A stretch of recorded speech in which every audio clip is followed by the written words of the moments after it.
So the video I'm going to be responding to, talking about partially, is a little bit older, and I kind of feel like a dick for even bringing it up, seeing as it's, I don't know, 7 months old or something. But it's a video by a guy named Sargon, who I generally like what he says, but with this whole geek girls thing and the fake piglets, I think is what he said. Um, I kind of have to disagree with him. And I think there's a kind of a big hole in his logic. He argues that there are fake geek girls, and that they're fake because they haven't experienced the culture or been indoctrinated, which I can understand to an extent. But he also uses the exact same logic when feminists say that these radical feminists do not represent them. He says, oh, well, everyone who says they're a feminist is one. I think, yeah, obviously there's more of an objective distinction.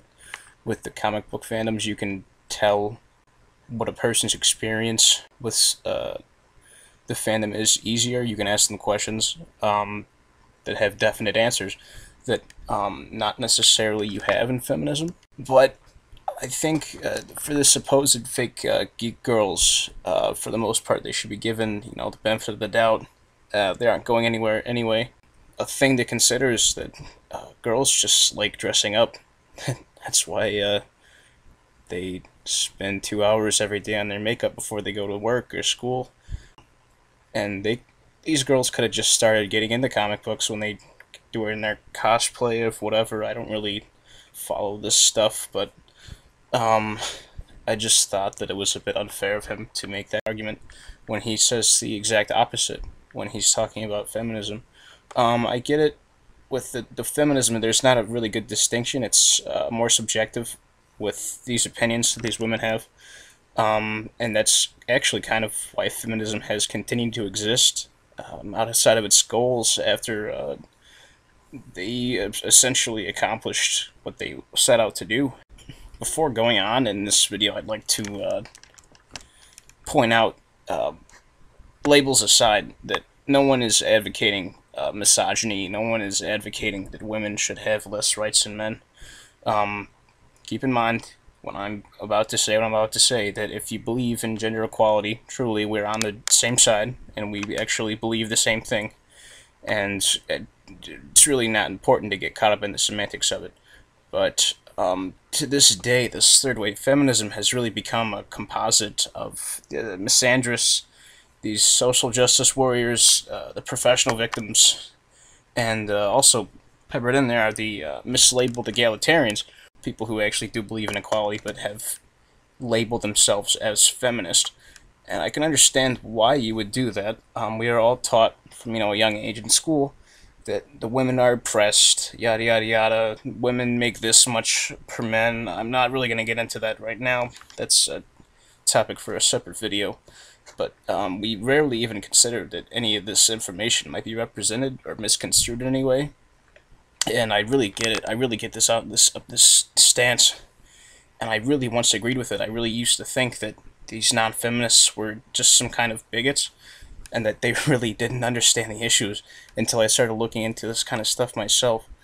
But even in the media, like in the news, people focus on women's issues, and a lot of people aren't even aware that these men's issues even exist, because a lot of these feminists and the academic feminists have turned these human issues into women's issues, things like rape and sexual harassment and domestic abuse. There's a male side to all those issues as well, and it's really not taken into consideration, and it's kind of dismissed by the staunch feminists. And they really use these ad hominem to dismiss genuine issues of men that, oh, it's the oppressors, patriarchy, yada yada, and that's the patriarchy is also a topic for a different day. But it's essentially a conspiracy theory, and you can look it up, and it actually is defined as a conspiracy theory, and it's the basis for pretty much all gender studies as modern. You can look it up. That you don't have to take my word for this. I mean, it's to the point that the United States Department of Justice refuses to fund research on domestic violence against men. Um, they just refuse to. They think it's not important.